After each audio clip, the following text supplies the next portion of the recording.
Vamos lá, meus irmãos, dando início ao nosso estudo dessa manhã, e aí eu preciso também fazer algumas considerações como eu fiz na semana passada.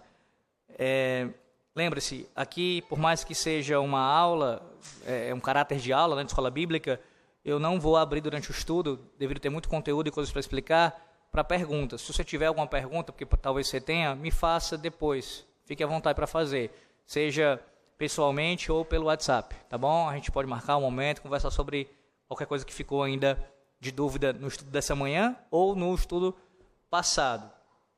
Outra coisa também, eu não tenho tempo para entrar em tudo que foi falado no último domingo. Então eu peço a você que, se você não escutou, escute o estudo de domingo passado.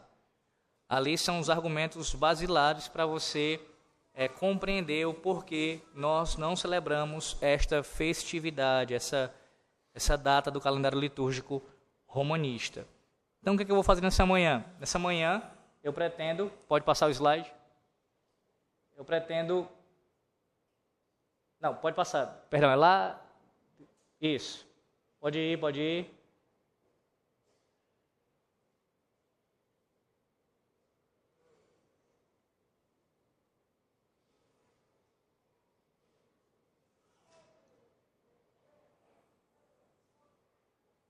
Pronto, aí. A partir daqui, tá? Ou seja, as respostas comuns dadas por cristãos para a celebração do Natal. Nós ouviremos alguns dos argumentos que o reverendo Brian ele lista aqui, que são usados por aqueles que defendem a celebração do Natal. Bem, ele antes de tratar desses argumentos, ele tem um tópico com o título Não Seja Enganado, mas eu preferi inverter a ordem. Eu quero falar sobre esse tópico Não Seja Enganado, que é um tópico de transição entre os argumentos apresentados, como eu falei no domingo passado, para esses agora que serão aqui listados. Então, o Não Seja Enganado eu coloquei lá para o final. Agora vamos tratar disso. Algumas respostas comuns dadas por cristãos para a celebração do Natal. Primeiro, vai passar. O texto de Romanos, capítulo 14, versículos 5 e 6, não permite aos cristãos a celebração do Natal? O que diz o texto? Diz assim: um faz diferença entre dia e dia, mas outro julga iguais todos os dias. Cada um esteja inteiramente seguro em sua própria mente. Aquele que faz caso do dia, para o Senhor o faz. E o que não faz caso do dia, para o Senhor não o faz. Na verdade, esse texto aqui, ele é usado até mesmo para se opor à guarda do dia do Senhor. Aqueles que tentam usar esse texto para defender a celebração do Natal, tem outros que usam para ir contra o dia do Senhor. E como é que fazem isso no caso do dia do Senhor? Rapidamente, brevemente, não é nosso ponto aqui, apenas para você ser situado nessa questão. Eles entendem que na nova aliança há uma liberdade quanto a separar um dia para ser santificado ou não, o que inclui, inclusive, a guarda do primeiro dia da semana. Aqueles que guardam o fazem para o Senhor, aqueles que não guardam o fazem também para o Senhor. Como se repousasse essa questão quanto à nossa liberdade cristã. Você é livre em Cristo para guardar um dia ou não guardar um dia. Mas nosso ponto aqui, como eu falei, no caso, na sequência aqui da argumentação do reverendo Brian, é usar esse texto para a celebração do Natal. Como é que a gente responde a isso? Primeira forma de responder a isso que o reverendo nos dá aqui. Paulo, em sua epístola aos Romanos, lidava com uma situação única na igreja primitiva. Havia judeus crentes que consideravam os dias santos da economia mosaica como dotados de santidade permanente. Ouça bem isso. Os dias mencionados aqui em Romanos eram dias ordenados por Deus na antiga economia. Essa já é uma grande diferença entre o Natal e os dias mencionados em Romanos capítulo 14. Esses dias aqui mencionados foram ordenados por Deus no Antigo Testamento. Paulo menciona os dias santos e cerimoniais da instituição levítica. Quase todos os comentaristas concordam com essa interpretação. Paulo permite a diversidade na igreja a respeito desses dias santos judeus, por causa de circunstâncias históricas exclusivas. Quando o Senhor Jesus Cristo morreu na cruz, os aspectos cerimoniais da lei, por exemplo, sacrifício de animais, dias santos, circuncisão, foram cumpridos. Entretanto, antes da destruição de Jerusalém e do templo no ano 70 depois de Cristo, os apóstolos permitiram certas práticas por parte dos cristãos de origem judaica, desde que se não lhe atribuísse a justificação. Em Atos 21, versículo 26, encontramos o apóstolo Paulo indo ao templo anunciar serem já cumpridos os dias da purificação. Aos judeus crentes, acostumados a manter certos dias santos da economia mosaica, foi permitida a continuação dessas práticas durante certo tempo. Porém, destruído o templo, completado o cânon das Escrituras e a existência da igreja durante uma geração completa, essas circunstâncias históricas únicas findaram. E mesmo que essa passagem fosse aplicável à situação presente, ela não poderia ser utilizada para justificar o Natal, porque os dias mencionados por Paulo não foram cristianizados a partir de dias santos pagãos, nem de dias santos arbitrariamente estabelecidos por seres humanos. Veja, para você entender o argumento aqui. Primeiro, os dias santos mencionados aqui são dias santos que Deus havia estabelecido. Quem foi que estabeleceu a Páscoa na antiga aliança? Quem foi que estabeleceu todo um calendário litúrgico? Moisés fez isso à sua própria cabeça? Não. O próprio Deus estabeleceu um calendário litúrgico na antiga aliança. Ele fez isso. E aí, quando você chega em Romanos 14, o que você tem é o apóstolo Paulo lidando com uma situação incomum naqueles dias. Como assim, pastor? A nova aliança havia sido inaugurada, de fato. Todavia, tinha um processo de transição acontecendo. Você precisa entender isso.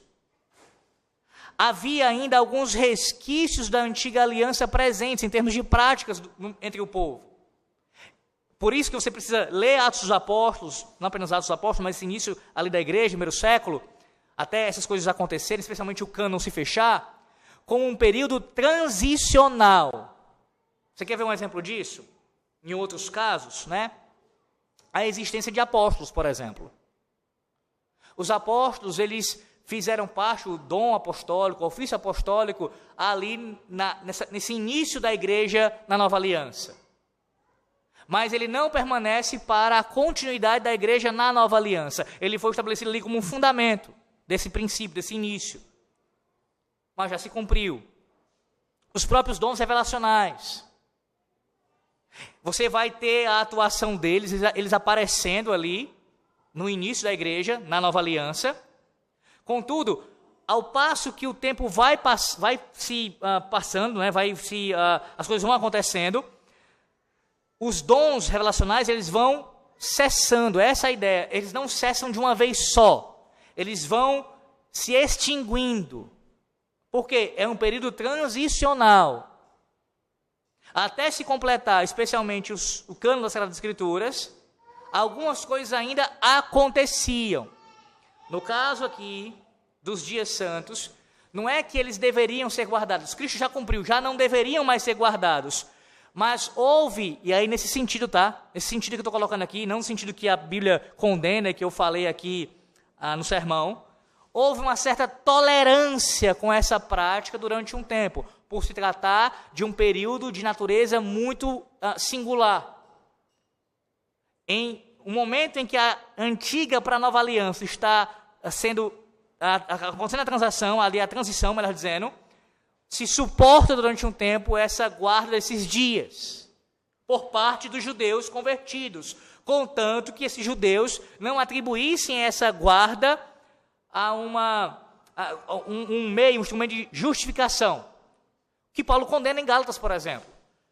Paulo vai dizer aos Gálatas que a tentativa de você querer conciliar fé em Cristo mais obras da lei, o que inclui um calendário litúrgico, como se isso fosse necessário para a salvação do indivíduo, ou seja, ele precisa crer em Cristo, mas também guardar alguns aspectos da lei mosaica, cerimonial. Isso é condenado pelo apóstolo Paulo. Então, dessa forma, jamais seria permitido. Mas o contexto aqui de escrita aos romanos é específico. É uma guarda de certos dias como algo que não estava aliado ali à justificação, como um meio de serem justificados. Isso foi suportado, como eu falei, durante um período de tempo. Mas ainda que você tenha dificuldade nesse argumento, veja, como alguém pode comparar o que Paulo está dizendo aos Romanos no capítulo 14 com o Natal? Porque, veja, esses dias foram ordenados por Deus. A gente vai voltar ao nosso argumento principal, como sempre precisamos fazer. Quem ordenou a celebração do Natal? Onde há, no Novo Testamento, por exemplo, um texto que mostre a Bíblia dizendo que há um dia e dizendo qual é o dia, porque esses dias do calendário litúrgico judaico estavam prescritos claramente. A Páscoa será celebrada no dia tal do mês tal. E assim a festa dos tabernáculos, todas elas estavam prescritas de maneira explícita. Por quê? Porque era a vontade de Deus que esses dias fossem guardados, fossem celebrados. Deus ordenou e Deus especificou os dias, o período, o que deveria ser feito, como deveria ser feito. Então, usar esse argumento aqui para uma festividade, uma celebração que Deus não ordena, é você querer colocar na mesma categoria duas coisas de naturezas diferentes. Essas festas, esses dias, mencionados em Romanos 14, ordenados por Deus, cumpridos em Cristo, pela sua obra perfeita, suportada ali a sua guarda por parte de alguns judeus durante o período na transição da igreja, no caso da nova aliança, da antiga nova aliança. O Natal e qualquer outro data do calendário litúrgico romanista não foi ordenado pelo Senhor Deus. Não foi ordenado pelo Senhor Deus. Mas veja, ainda que essa passagem aqui pudesse ser usada para justificar, vamos até aqui, tá? E ele vai pegar o argumento e vai levar o seu máximo aqui. Veja, ainda assim, vamos considerar que essa passagem ela pode ser usada para justificar o Natal. Desconsidera o que eu falei agora, nesse sentido, tá? Não desconsidera completamente. Mas por um momento, bote de lado. Não, eu acho que dá para justificar por Romanos 14. Dá? Bem, então, a celebração do Natal, ela só poderia ser feita de maneira privada. Só de maneira privada. Ou seja, ela seria usada, a passagem, apenas para justificar a celebração privada dos dias santos judaicos por crentes judeus fracos na fé. No caso, seria usada para justificar o Natal. Ela não pode ser usada como justificativa para dias estabelecidos por seres humanos ou dias pagãos não ordenados. Mas veja, se você quiser celebrar, teria que ser a celebração, como eu falei, privada. Por quê? O que o texto diz? Mais uma vez, Romanos 14. Um faz diferença entre dia e dia, mas outro julga iguais todos os dias. Cada um esteja inteiramente seguro em sua própria mente.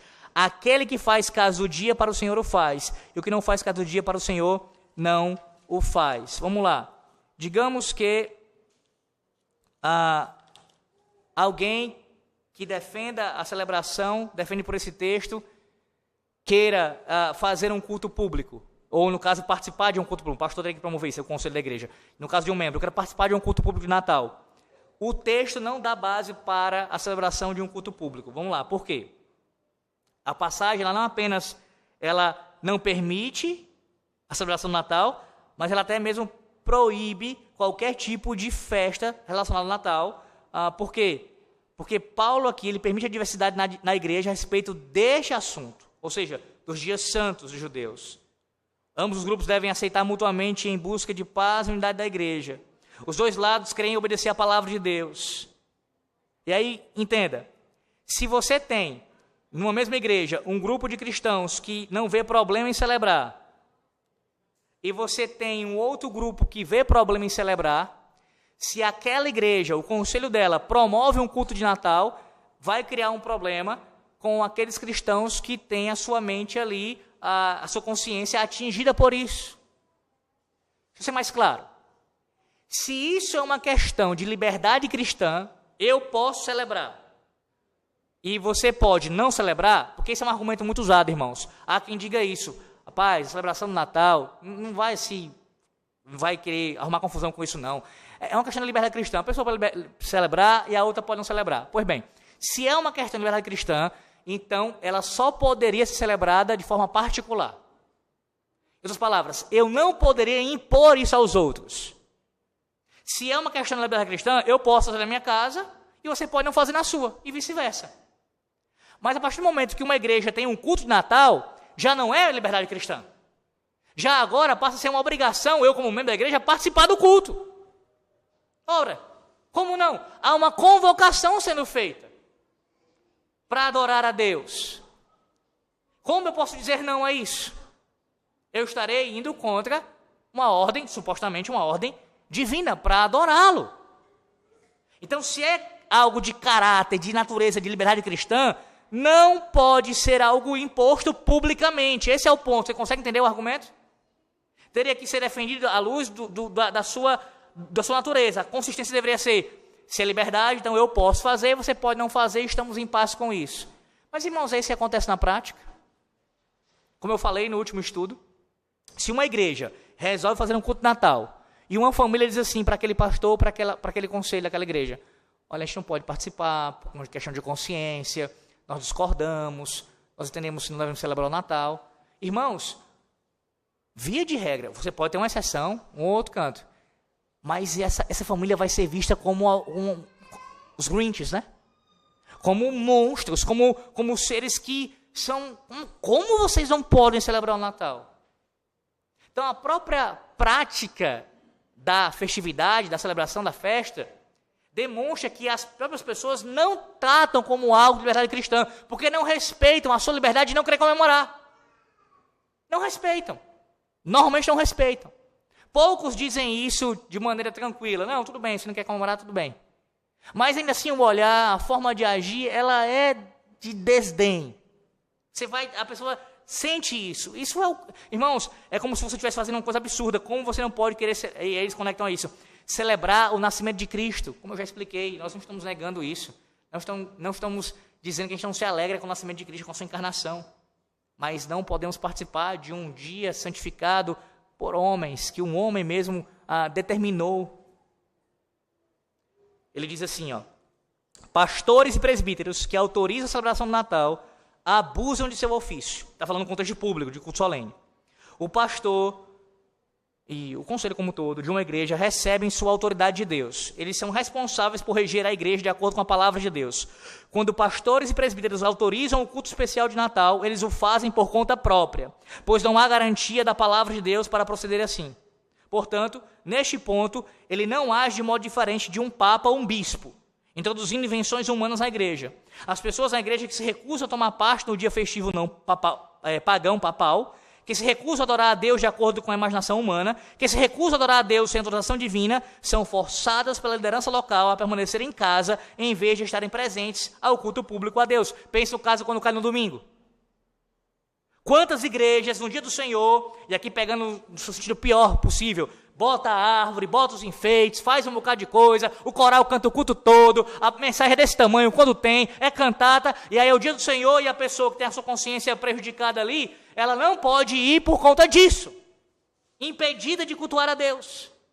Mas veja, o argumento não é, eu tenho liberdade para fazer isso, ora, e a minha liberdade de não querer comemorar? Se é algo de natureza de liberdade cristã, eu posso não fazer. Quando tem um culto público, isso me é imposto a fazer. E se eu não fizer, a reação certamente será das piores possíveis. Portanto, neste ponto, muitos presbíteros atuam como papas, prelados e tiranos em detrimento do rebanho de Deus, por tirar a liberdade que temos em Cristo para adorar a Deus como corpo, em espírito e em verdade, publicamente no dia do Senhor. Nesse ano caiu no meio da semana, e várias igrejas farão seus cultos de Natal na terça ou mesmo na quarta. E mesmo um caso como esse, e eu conheço, não um nem dois casos, de irmãos que dizem, não vou para tal igreja nesse dia, pastor, porque a minha igreja nesse dia, porque eu não posso participar de um culto de Natal. Mesmo o argumento de alguns dos pastores sendo esse, liberdade cristã, quando o irmão fala isso, eu estou falando de experiência própria, irmãos, de pessoas que eu conheço, se sentem esquisitos, como se fossem rejeitados por causa disso.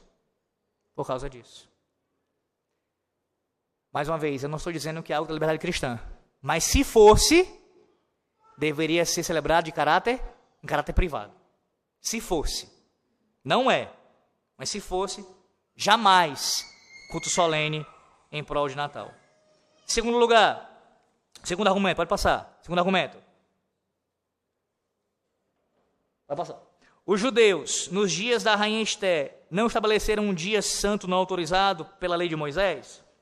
Este exemplo não permite que a igreja estabeleça dias santos, por exemplo, Natal, não autorizados pela Bíblia. Quando eu preguei em Esté, vocês devem lembrar que eu toquei nesse assunto. Tem um sermão que eu até cito, inclusive o reverendo Brian, nesse sermão. Então, vamos lá. Primeiramente, primeira forma de responder a isso. Praticamente não há semelhança entre o Natal e Purim, a festa de Purim ali, mencionada em Esté, capítulo 8 e capítulo 9. O dia de Purim seria semelhante ao dia de ação de graças. E aí, mais uma vez, citando os nossos símbolos de fé. A Confissão de Fé de Westminster, no seu capítulo 21, quando vai falar dos elementos de culto, e vai citar também as situações extraordinárias, e cita o dia de ação de graças, ela usa como, no caso os puritanos usaram, como fundamento exegético para um dia de ação de graças, exatamente o quê? Esther capítulo 9, versículo 22. Esther 9, 22, segundo a interpretação da nossa confissão de fé, é uma base exegética não para dias santos papistas, mas uma base para o dia de ação de graças. De ação de graças. Então, veja, aqueles que interpretam dessa forma, e eu estou falando de forma bem específica para pastores presbiterianos principalmente, eles estão em discordância com o documento que eles juraram subscrever. A interpretação do documento, pastor, mas eu posso discordar, o documento pode estar errado. Entre esse mérito em outro momento. Eu estou falando no primeiro momento aqui o quê? Um oficial da igreja que jurou subscrever o documento, que o documento atesta que o Esther 9 da base, para a geração de graças, ele está indo frontalmente contrário ao que o documento que ele jurou confessa. Confessa. É uma reinterpretação do que o documento diz. Lembrando, inclusive, o que eu citei no domingo passado, Diretório de Culto de Westminster, que claramente, no final do Diretório de Culto de Westminster, diz que os dias santos da Igreja de Roma não devem ser continuados, não devem ser celebrados. Segundo argumento, Purim foi um acontecimento histórico único na história da salvação de Israel. O festival foi decretado por autoridades civis, ali no caso, o primeiro-ministro Mardoqueu. O povo concordou de forma unânime. A ocasião e a autorização de Purim estão escritas na palavra de Deus e foram aprovadas pelo Espírito Santo. O imperativo bíblico de não adicionar nem subtrair aplica-se às leis de adoração estabelecidas por seres humanos. Ela certamente não proíbe o próprio Espírito Santo de completar o cânon das Escrituras e instituir novas regulamentações. Colocando de outra maneira. Ora, Purim foi ordenado. Ainda que alguém consiga conectar algumas semelhanças entre Purim e o Natal, Purim foi ordenado. Purim está registrado na Bíblia. Purim foi ordenado. Mas como assim, pastor? Não foi Mardoqueu ali? Veja, não foi nos dias de Moisés, não foi através do... Mas o ponto é, uma vez que foi registrado no cânon bíblico, está presente na palavra de Deus, foi inspirado por Deus, foi aprovado por Deus. Então não dá para comparar. Terceiro argumento, ainda com relação a essa questão de Purim. O Natal é intrinsecamente imoral por ter sido estabelecido sobre monumentos da idolatria pagã. Não há nada errado um país manter um dia de ação de graças por um ato especial de liberdade divina. Contudo, há algo muito errado quando uma igreja corrupta, no caso a igreja de Roma, tenta dar características cristãs a vestimentas pagãs.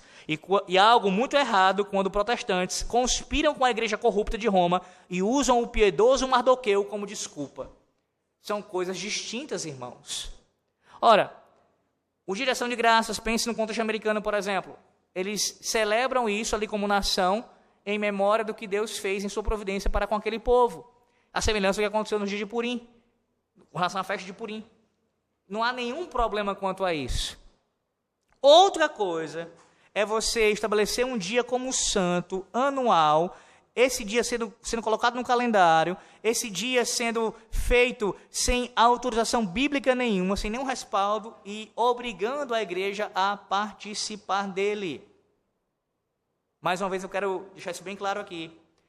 A nossa confissão de fé de Westminster, ela faz distinção entre dia de ação de graças e Natal, Páscoa e qualquer outra data festiva da Igreja de Roma. São duas coisas diferentes. Duas coisas diferentes. Dia de ação de graças, ele acontece quando a igreja se reúne, no caso, um povo se reúne para agradecer a Deus por um feito da sua providência historicamente. É isso. E, como eu disse, há amparo bíblico para isso, com relação à festa de Purim. No caso do Natal, não há. Não há. Terceiro argumento, pode passar. Essa questão que é levantada. Não se questiona que o Natal não tenha lugar no culto público a Deus. Mas não seria correto celebrá-lo em particular? Ou seja, aqueles que dizem assim, tudo bem, eu realmente concordo com o argumento de que não dá para celebrar no culto público. Por quê? Porque é de acordo com a minha liberdade cristã. Então, como tem irmãos que não concordam com a sua celebração, eu não posso impor isso, não quero que a igreja imponha isso. Então, não seria correto celebrá-lo em particular? O problema com esse conceito é o pressuposto que o PRC, princípio regulador do culto, ele seja restrito apenas ao culto público. Talvez você não esteja ainda familiarizado suficientemente com isso. Não existe evidência bíblica para apoiar o uso do princípio regulador apenas nessa ocasião. Aí ele vai citar aqui exemplos. De fato, a Bíblia apoia o conceito oposto. Caim foi condenado por uma inovação no culto particular, Gênesis 4, 2 a 8. Noé, em culto familiar, ofereceu animais limpos a Deus, Gênesis 8, 20 e 21. Deus se agradou e aceitou a oferta de Noé a favor de si mesmo e de sua família. Abraão, Jacó e Jó ofereceram sacrifícios a Deus em cultos particulares ou familiares, de acordo com a palavra de Deus. Deus aceitou essas ofertas legais. A ideia de permissibilidade de inovações no culto em família ou particular não é bíblica, é totalmente arbitrária por não se basear na revelação divina. Você pode dizer assim, mas pastor, não tem diferença? É claro que tem, e o autor vai falar sobre isso. Existem diferenças entre o culto público e o culto particular, e o próprio culto familiar. Nem tudo se faz no culto público, se faz no culto doméstico. Por exemplo, a ceia do Senhor, exemplo mais claro, né? Você não vai celebrar a ceia no culto doméstico. Então, existem diferenças, existem circunstâncias que não são iguais. Agora, o que eu vou oferecer a Deus, em particular, ou em família, ou publicamente, tem que ser prescrito por Ele. Ele tem que ter ordenado isso. Tem que estar de acordo com a sua palavra. Eu não posso simplesmente inventar aqui e fazer o que eu bem entender, porque eu digo agora é um culto particular, agora é um culto doméstico. Eu vou agora inventar alguma coisa na adoração para dar a Deus. Não. O culto doméstico e o culto particular, o seu culto individual ao Senhor Deus, também é regulado pela palavra de Deus. Também é regulado pela palavra de Deus. Diz assim ainda,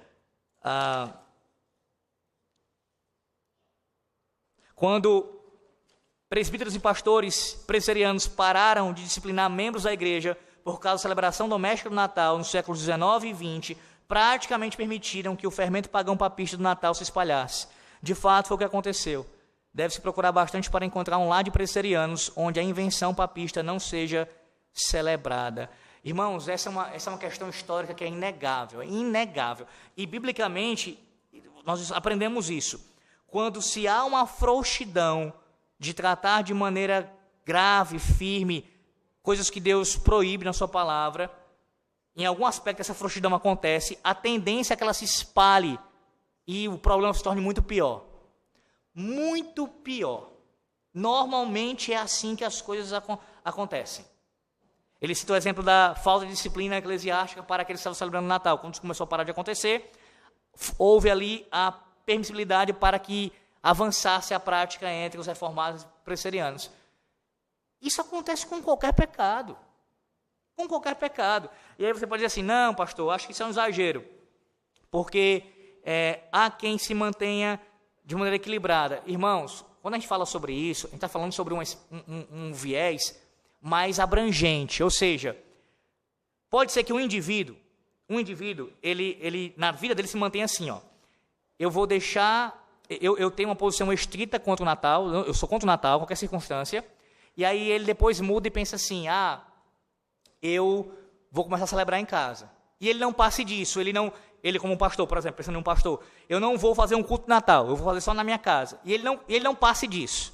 Pode ser que um indivíduo faça isso, ele consiga, a vida dele retratar esse tipo de, entre aspas, equilíbrio. Mas quando a gente pensa num povo, numa geração, a tendência é que isso não se mantenha. Quando se abre espaço para uma prática que já em si ela é pecaminosa, já há quebra do mandamento, a tendência é que vá se degenerando. Se degenerando. Essa é a tendência. Vou dar um exemplo. Tem um pastor que ele tinha exatamente essa posição. Ele era contra o Natal. Ele passou a ser... Nossos dias, esse pastor. Ele passou a ser... Não vê problema em fazer em casa, em celebrações particulares. E hoje, na igreja que ele é pastor, já tem culto de Natal. Ele era contra de maneira vigorosa.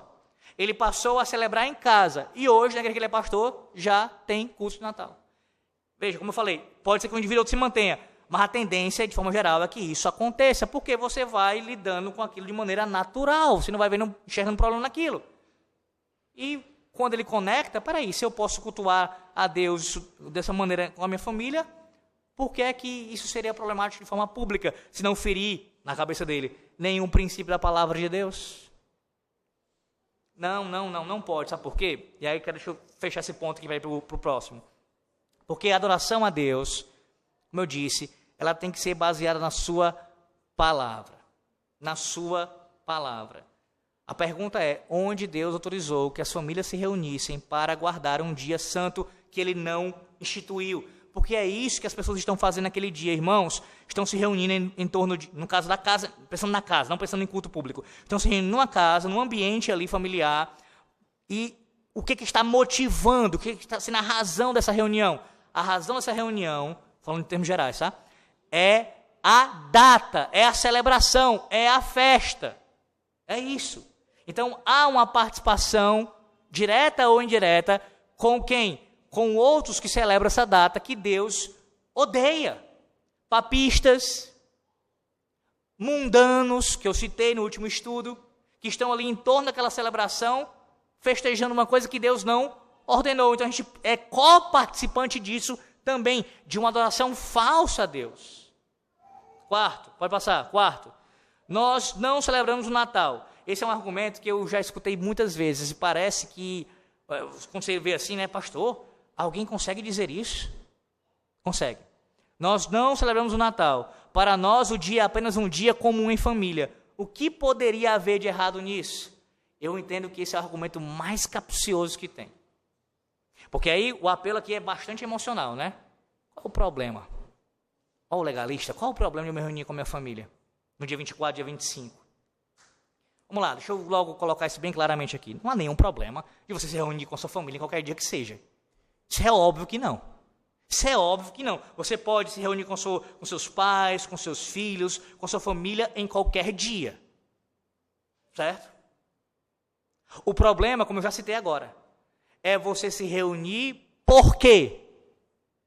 Deixa eu me dar um exemplo bem prático disso. Os irmãos sabem, e eu já estou expondo isso o mais claramente possível, né? Qual é a minha posição sobre o assunto. Então, eu não celebro, isso já tem quase 10 anos, eu não celebro, não participo. Minha esposa também não. Meus filhos se casam um dia. E eles se casam com pessoas, e eles mantêm isso na vida deles, e seus cônjuges também, e digamos, nenhum dos meus filhos, e eu peço a Deus que isso aconteça, se envolva nessa celebração. Nenhum deles. Nem meus filhos, nem meus netos. Estou colocando aqui no condicional. Se isso acontecer, e tomara a Deus que aconteça. E aí, a gente se resolve no dia 24, no dia 25 mesmo, mas no dia 25 que é feriado, mas vamos marcar um almoço. Qual é o problema? Nenhum. Nenhum. Em si. Por quê? Porque todos os envolvidos nesse almoço, nesse jantar, ou seja lá o que for que a gente vai fazer juntos, a gente vai fazer porque a gente vai só aproveitar aquele feriado para se reunir. Como qualquer outro feriado ao longo do ano, que você tem inúmeros do calendário papista, nosso país, vários feriados, e a gente vai se reunir para quê? Para comer, para passar um tempo juntos. Ninguém ali celebra. Ninguém vai no almoço fazer um almoço especial porque hoje é o dia. Ninguém vai fazer um jantar especial porque hoje é o dia. Não, a gente vai ter um momento em família para comer, sendo que todos nós não celebramos aquela data, como qualquer outro feriado. Qualquer outro feriado. Segunda situação hipotética. O meu genro, Deus me livre, ele celebra. E me chama para a casa dele. E ele vai fazer um jantar em torno disso. Eu não vou. Eu não vou. Questão de consciência. Por quê? Porque aqui é diferente. Veja, há ali um propósito, há ali uma intenção, há ali todo um movimento e uma expressão de envolvimento com a coisa. Então eu não vou participar. Agora, a questão é, a reunião familiar em si é errada nesse dia? É claro que não. A reunião, por causa disso, para isso é. Dá para você conseguir distinguir as duas coisas? Ver que é diferente as duas coisas? Ora, pense com relação a um outro dia do calendário papista. São João. Vai lá, você vai ter o feriado ou qualquer outra data. E aí você vai se reunir por quê? Ora, vou reunir porque é minha família, eu quero conversar, eu quero ter um momento com eles, quero dar graças a Deus, quero comer juntos. Você faz por causa do santo? Você faz a reunião por causa daquela data, do que aquela data está significando? Você não faz por causa disso. Você faz por causa do contexto familiar. Pois bem, a mesma coisa. Agora, se é em prol disso, se é com vista à celebração do dia, eu não participo. Como não tenho participado nessa quase uma década. Eu não vou porque eu sei que as pessoas que estão ali, contexto familiar, tá? Elas estão ao redor disso, elas querem isso. Elas estão fazendo por causa da data, elas estão fazendo em celebração à festividade, é por causa disso. Eu não posso me envolver. E não vou me envolver por questão de consciência. Entrando também em outras questões mais práticas, que eu fiquei de fazer isso hoje. Vamos lá, outra questão. A comida. Nenhum problema em si com o que você come nesse dia, como qualquer outro dia. Ora, lembre-se do princípio que Paulo ensinou aos primeiros coríntios. Você comer uma carne sacrificada a ídolos, em si não é pecaminoso. O que é pecaminoso? É participar do falso culto prestado aos ídolos. Este é o pecado. Então vamos lá. Eu tenho um vizinho que celebra o Natal. E ele, no dia 24, no dia 25, resolve mandar para mim, para minha família, uma comida do que eles estavam lá comendo, celebrando.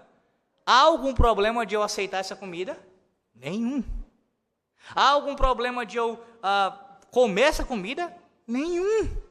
Eu posso comer, e graças a Deus. O que eu não posso fazer, à luz do que a palavra de Deus ensina, é me envolver numa participação idólatra de um culto que Deus não ordenou.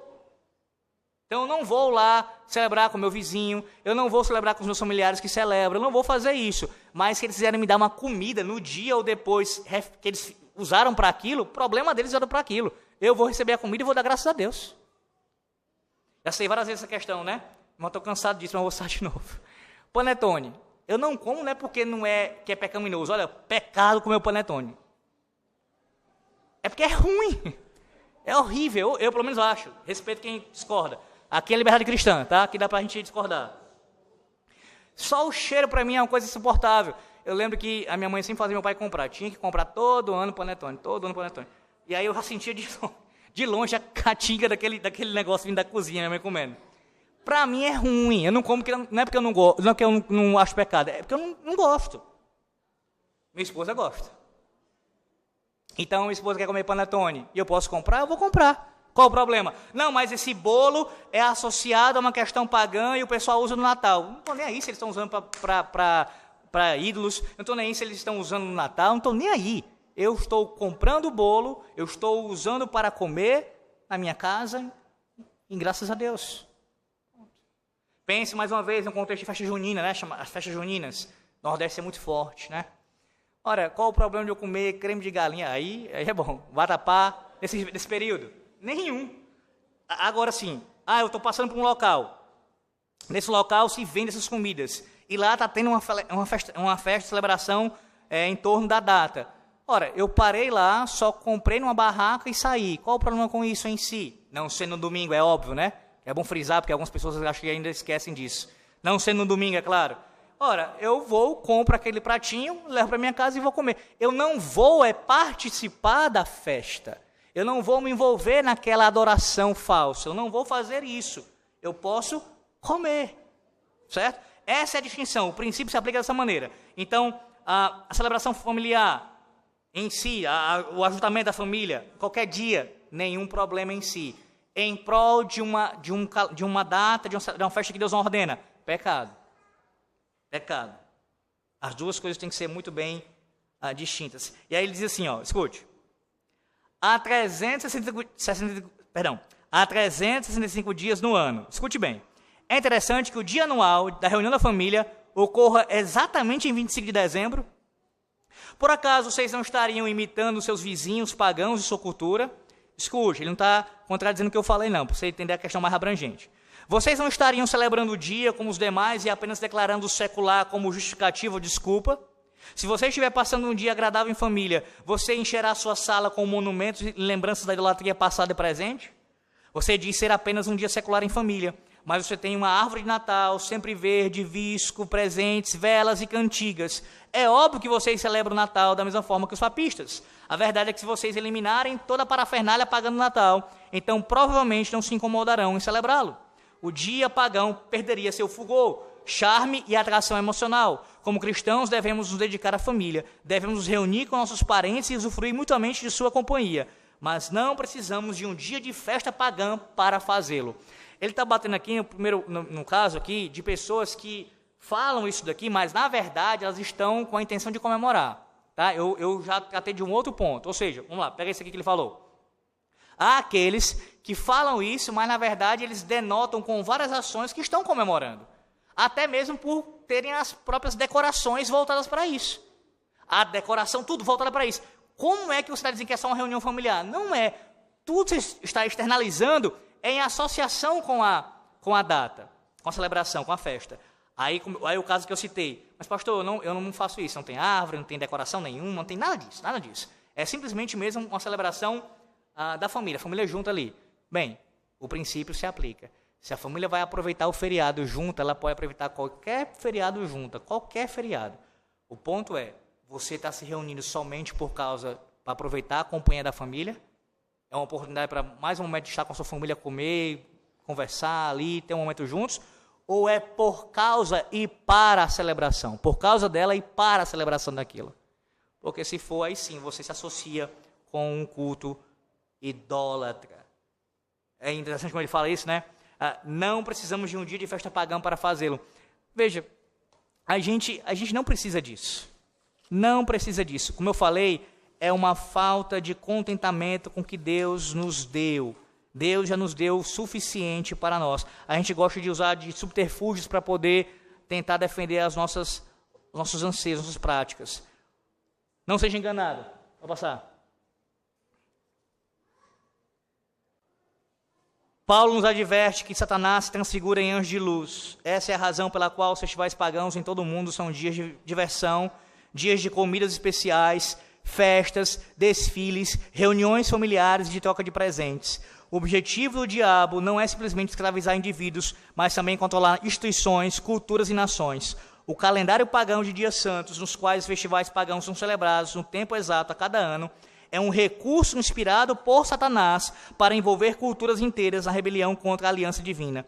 Ele deseja que pessoas e países sejam escravizados por rituais pagãos e pelas trevas. Uma cultura está saturada de satanismo quando festivais, ritos e cerimônias pagãs se tornam tão naturais que não são mais questionados em determinada sociedade. Ouça, como puderam os cristãos ser enganados a ponto de celebrar um dia festivo pagão? O dia foi transformado de um período de trevas em um dia de luz. Como isso aconteceu? É muito simples. Ouça bem, ouça bem. A primeira coisa a ser feita é mentir. Ensine que esse dia é o aniversário de Cristo. O fato de Jesus não ter nascido nesse dia não importa. Pouquíssimas pessoas irão averiguar os fatos. E quem o fizer será considerado fanático. Pessoas indesejadas como, ele cita aqui, no caso, aquele personagem os fantasmas do Natal, né, do passado, presente e futuro, que visitam a ele. A seguir, transforme a data em um dia de reunião familiar, com presença obrigatória de todos. Que coisa maravilhosa, um dia para a família toda jantar junta e apreciar seus valores. Faça-o também um dia de presentes de caridade, um dia de se preocupar com o próximo, de partilhar. Quem se oporia a isso? A seguir, dedique-o a todas as crianças do mundo, um dia repleto de lembranças agradáveis. É um dia de sentimentalismo intenso. Não corre uma pequena lágrima do seu olho quando você pensa em pais e irmãos reunidos perto da árvore? Certifique de que todas as cidades, independentemente do tamanho, estejam decoradas a caráter. Mantenha a indústria do entretenimento a todo vapor com artigos especiais, filmes, espetáculos e recitais. Exerça pressão em sua comunidade, local de trabalho, igreja e família sobre quem não celebra o dia para que seja considerado perversor da verdade ou desconectado da realidade. Essa estratégia tem sido efetiva? Sim, e muito. Houve um tempo quando presbiterianos e congregacionais disciplinavam irmãos pela celebração do Natal. Para os protestantes da ala calvinista da Reforma, a celebração desse dia foi impensável durante quase 300 anos. Agora, se você for presbiteriano e não celebrar o Natal, irmãos da mesma denominação pensarão que você é um fanático. Os protestantes têm sido enganados, iludidos, ludibriados e tapeados por terem esquecido o princípio regulador do culto a Deus. Toda a palavra de Deus é pura. Escudo é para os que confiam nele. Nada acrescentes às suas palavras, para que não te repreenda e sejas achado mentiroso. Provérbios 30, 5 e 6. Haveria apenas uma razão aceitável para o cristão celebrar o Natal, e ela seria uma ordem direta da palavra de Deus para assim proceder. Visto que não há uma instrução implícita ou explícita para agir dessa forma, sua celebração é proibida. E aí eu quero que você se atente para esse ponto dele, não seja enganado. E aí a ilustração. A gente tem um costume, e isso é por conta da falta do conhecimento bíblico, de só ver diabo naquilo que é escancaradamente diabo. Você olha para o Universal e diz, diabo. Está muito escancarado. Claramente ali você tem Satanás agindo. Ou então, quando você olha para feiticeiros, outros ímpios, idólatras, diabo está agindo ali. Mas você esquece que a principal artimanha de Satanás, a sua principal estratégia é o engano, é a mentira. E a sua habilidade de se transparecer, ou de se parecer com as coisas de Deus. Essa é a sua principal habilidade. Então, aquilo que o diabo faz como estratégia para derrubar o povo da aliança é principalmente através de meios que enganem o povo, que o povo ache que aquilo agrada a Deus. É mais fácil você aborrecer, você rejeitar algo que está mais claramente dando evidência de que Deus não se agrada daquilo. Até porque quando alguém faz isso, quando alguém abraça aquilo que mais claramente Deus não se agrada, a pessoa já vai estar no estágio maior de entrega ao pecado. Mas quando aquilo está muito misturado, o erro, o engano, muito misturado com a verdade, com aquilo que é bom, com aquilo que é ordenado por Deus, fica mais difícil fazer a distinção. Veja, qual é o problema em si de famílias se reunirem? De cuidar de crianças necessitadas, de amparar os pobres. Qual é o problema em si de trocar um presente? Essas coisas em si, várias delas, não são pecaminosas. Pelo contrário, irmãos, várias dessas coisas são boas, são agradáveis. Só que junta tudo isso e você coloca em prol, tendo como sustentáculo disso, um culto não ordenado por Deus. As pessoas não vão, a não ser que realmente averiguem pela palavra de Deus, que Deus ensina, que Deus ordena, não vão olhar para a raiz, elas vão olhar só para o que está do lado de fora, aquilo que está mais externamente visto. Eu vejo boas obras, eu vejo aqui a caridade, eu vejo aqui um espírito de Natal nesse período, de pessoas se confraternizando. Irmãos, eu cansei de ver, mais uma vez, querendo ser mais prático possível, eu cansei de ver no meu contexto familiar, falando aqui mesmo de parentela, de vós, tios, tias, primos, o ano inteirinho é cão e gato. A briga comendo de esmola mesmo, briga grande. Chegou esse período, quase que cantando a música, então é Natal. Então é Natal. E aí as pessoas começam a demonstrarem uma mansidão. Não é assim? E aí se reconciliam. Vi muitas vezes isso acontecer. Voltam a falar com as pessoas. E aí vem um indivíduo e diz assim, é por causa do que Cristo fez. Irmãos, qualquer reconciliação que não seja por meio de Cristo, ela é falsa. Tanto é que nenhuma dessas reconciliações perduravam. As brigas voltavam a acontecer. Pessoas ímpias, pedindo perdão umas às outras, da boca para fora. Não era por causa de entenderem o evangelho. Não era por causa disso. Então, não. Deus já nos deu uma ordem. Nós perdoarmos os nossos devedores. Isso acontece por meio do evangelho, por meio de Cristo. Não é um suposto espírito natalino que vai conduzir as pessoas a uma maior compaixão, a uma maior misericórdia. Isso é só ilusão. Ilusão. Ilusão.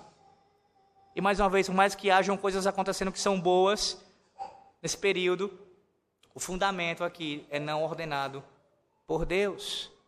Essas coisas podem e devem acontecer em qualquer época do ano, não tendo como razão uma celebração pagã.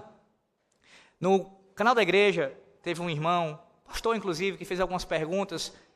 Queria tentar pontuar rapidamente o que ele colocou lá, tá? Ele chegou a perguntar sobre direção de graças, acho que eu já expliquei isso. Direção de graças é de uma natureza, Natal é de outra natureza. E direção de graças é ordenada pela palavra de Deus, com base ali no que aconteceu no dia de Purim. O Natal não é ordenado na palavra de Deus. Ele chegou a perguntar também sobre a questão de aniversários. Ora, eu entendo que aniversário, a celebração de aniversário de uma pessoa, é algo que, nesse caso sim, compete à liberdade cristã, de eu querer fazer ou não querer fazer. Eu posso fazer o meu aniversário, ter um momento com a minha família, posso não fazer. Isso não é uma coisa que a palavra de Deus nos deu uma determinação sobre isso. Agora, é claro que fazer um culto de aniversário do pastor, aí realmente não tem sentido nenhum.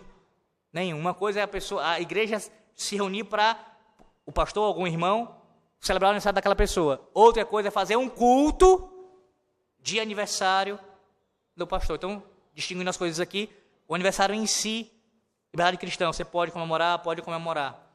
Ah, mas tem pagãos comemoravam o aniversário, e eu acredito que é oriundo do paganismo. Tá, mas lembre-se que o Natal não é apenas oriundo do paganismo, os seus monumentos idolátricos. Ele é usado como algo que foi cristianizado para servir de adoração a Deus, como culto a Deus. E um dia separado para ser santificado. Outra pergunta que ele fez foi com relação, tentando lembrar aqui, com relação à questão culto de ação de graças, foi por conta de alguma pessoa, por causa da vida de alguma pessoa. Eu já expliquei isso também nas exposições Insta, irmãos. Culto de ação de graças, ou no caso um dia de ação de graças, deve ser feito em celebração ao que Deus fez pelo seu povo. Por isso eu discordo, falei isso lá em Esté 9, vocês voltem lá, foi Esté 9 que eu falei, é sobre isso. Que culto de ação de graças pela vida de alguém, eu sou contra. Não há amparo bíblico para isso. Uma coisa é você ir na casa daquela pessoa no seu aniversário, celebrar junto com ela e dar graças a Deus pela vida dela. Outra coisa, veja, é fazer um culto. Culto pelos 15 anos. Culto pelos 50 anos de casado. Culto é algo que nós prestamos a Deus como povo da aliança e nós estamos ali dando graças a Deus, nesse caso, direção de graças, pelos feitos de Deus por todo o seu povo, não por um indivíduo específico. Por um indivíduo específico, agradecer a Deus pela vida dele, naquele contexto familiar ali de irmãos. Mas um culto, ele deve girar em torno disso. Essa é a razão. É pelas bênçãos do Senhor Deus para o seu povo como um todo. Especialmente a redenção, é claro. Outra questão que foi perguntada na escola bíblica. Aí assim, não sei, estou falando isso com toda sinceridade, tá? Não sei se o irmão estiver me ouvindo ou me ouvir depois. Se ele fez isso com algum outro tipo de intenção, essa pergunta. Porque ela é estranha, mas se o irmão não fez com nenhum tipo de intenção, peço perdão se não foi isso. A escola bíblica em si, por mais que algo não seja algo ordenado pela palavra de Deus, a escola bíblica é apenas, nós entendemos assim, como mais uma oportunidade de estudo bíblico da palavra de Deus no dia do Senhor. Qual é o problema? O problema, e isso aconteceu na igreja, foi substituir o culto matutino pela escola bíblica. Muitas igrejas fizeram isso. Acabaram com o culto matutino, o que é ordenado por Deus, adoração no seu santo dia, e substituíram pela escola bíblica. Isso é pecado. Agora, ter a escola bíblica no dia do Senhor, não há nenhum pecado com relação a isso. Por quê? Porque, veja, é apenas mais uma oportunidade de instrução pública da palavra de Deus. Deus ordena que nesse dia, o dia dele, seja guardado e assim a gente possa aproveitar o máximo possível com os meios de graça. Então, quando você tem 2 cultos no dia do Senhor, a igreja está cumprindo o que Deus ordenou. Se ela tiver mais um momento de instrução, vai ser mais um benefício, mais uma bênção, mas pode ter como pode não ter. É mais um momento de instrução. Mas não é algo que seja como os mesmos termos que o culto solene, a mesma categoria que o culto solene. Mas se existir, nenhum problema. Quando você terminar aqui a escola bíblica agora, vai para casa, tomar um banho, vai almoçar, depois vai descansar, depois vai ter um culto com sua família. Você vai ter momentos para aproveitar no dia do Senhor, o máximo que você puder, para desfrutar da palavra de Deus. É mais um momento que você está tendo isso. Esse é o ponto. E veja, como eu disse, não dá para comparar isso com o Natal. Uma coisa é a igreja se reunir uma vez mais para a instrução pública da palavra de Deus no seu santo dia. Nenhum problema em si com isso. Outra coisa é separar um dia que Deus não ordenou para ser celebrado. Concluo dizendo o seguinte, vamos para a conclusão aí. Conclusão. Daqui eu, de fato, termino. Se a igreja de Jesus Cristo deve ser sal e luz para a nossa cultura degenerada, ela deve purificar a própria casa. Mais e mais cristãos têm tentado impactar positivamente nossa cultura pagã. Eles tentam resgatar a data do humanismo secular e do estadismo. Esse novo envolvimento é necessário, mas ele não será bem sucedido até que a igreja retorne à pureza doutrinária e do culto alcançada pela ala calvinista da Reforma. O Estado romano pagão, com todo o seu poder, não conseguiu destruir a igreja cristã. A igreja prosperou a despeito da tirania e da opressão do Império Romano. O que causou o colapso da igreja foi a decadência interna.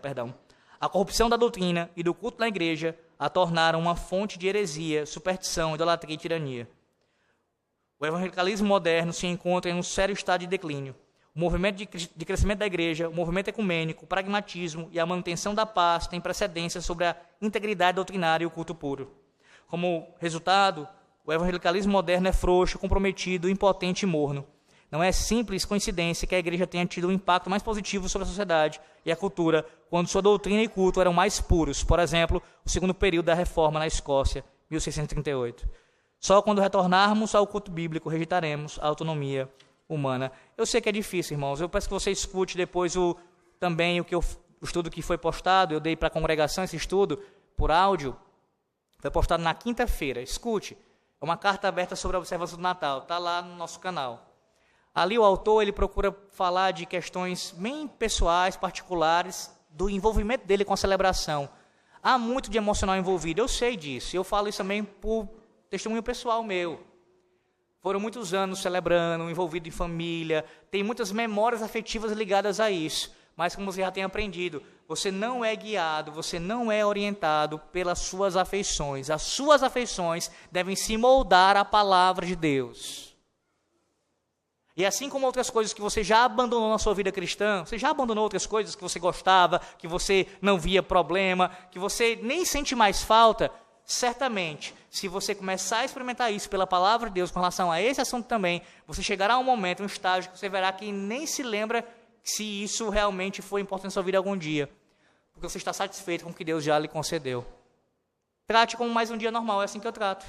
É um dia normal. 24, 25 são dias normais, comuns, que eu posso muito bem fazer qualquer coisa que eu faço nos outros dias da semana, na minha liberdade cristã, para a glória de Deus. É assim que nós observamos. O único dia santo, santificado por Deus, separado por Ele, é o dia do Senhor. Que Deus os abençoe, em nome do Senhor Jesus Cristo. Amém. Oremos. Senhor nosso Deus, graças te damos pela Tua palavra. Ó Deus, por sermos ensinados por Ti. Nos ajuda, Senhor Deus, a assim entendermos o que o Senhor Deus nos revelou, que as dificuldades que ainda porventura existam, nós venhamos a tirá-la. No caso, o Senhor venha remover de nossos corações, nossas mentes, e assim a cumprir a Tua vontade. Que o Teu povo, ó Deus, seja satisfeito com aquilo que o Senhor Deus nos deu já, e que observe todos os dias como dias comuns, que devem sim ser vividos para a Tua glória, mas sabendo que o único dia santificado por Ti é o primeiro dia da semana. Assim, ó Deus, nós te pedimos que nos leve para casa em paz e em segurança, e que mais tarde possamos retornar para te orar aqui mais uma vez. Em nome de Jesus Cristo. Amém. Deus abençoe e até